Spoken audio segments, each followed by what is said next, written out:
জানেন কি, ফুচকা খেলে কত রোগ উধাও হয়? দেখে নিন টক জলের কামাল। ফুচকার প্রতি প্রেম নেই ভারতবর্ষে এমন মানুষ নেই। ফুচকার সেই সুগন্ধি, ফুচকার সেই স্বাদ মনে পড়লেই মুখে বয়ে যায় জলের স্রোত। সুস্বাদু ফুচকা মুখে গেলে যেন আলাদাই জগতে পৌঁছে যায় এই পার্থিব শরীর। তবে অনেকেই ফুচকার বিরোধিতা করে। কিছুজন তোলেন পরিষ্কার পরিচ্ছন্নতার প্রশ্ন, আবার অনেকেই দেহের ওজন বৃদ্ধির নিয়ে চিন্তিত হয়ে পড়েন। তবে এবার এনেছি এমন সব তথ্য যা জানলে আপনি অবাক হয়ে যাবেন।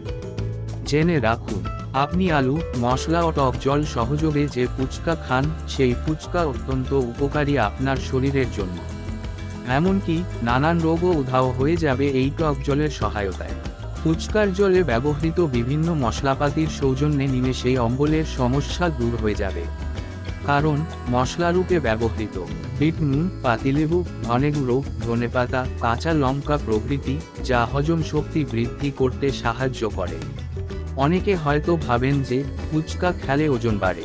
জেনে রাখবেন, এটা একদমই ভ্রান্ত ধারণা।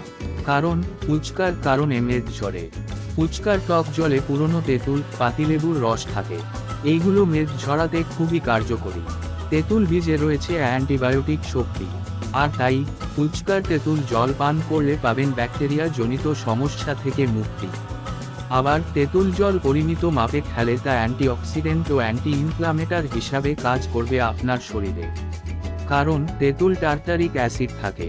আর এই টার্টারিক অ্যাসিড একদিকে যেমন ক্ষুদ্রান্তকেও সুস্থ রাখে, অপরদিকে তেমনই গ্লুকোজের টলারেন্স লেভেল বাড়িয়ে দেয়। তবে একটা কথা মাথায় রাখতে হবে, কোনো খাদ্যই অতিরিক্ত গ্রহণ করা উচিত নয়। আপনি যদি ফুচকা অতিরিক্ত খান তাহলে আপনার বমি লাগতে পারে, অতিরিক্ত তৃষ্ণা লাগতে পারে, এমনকি পেটে ব্যথাও হতে পারে। আর তাই ভালো এবং পরিচ্ছন্ন ফুচকার দোকানে ফুচকা খান।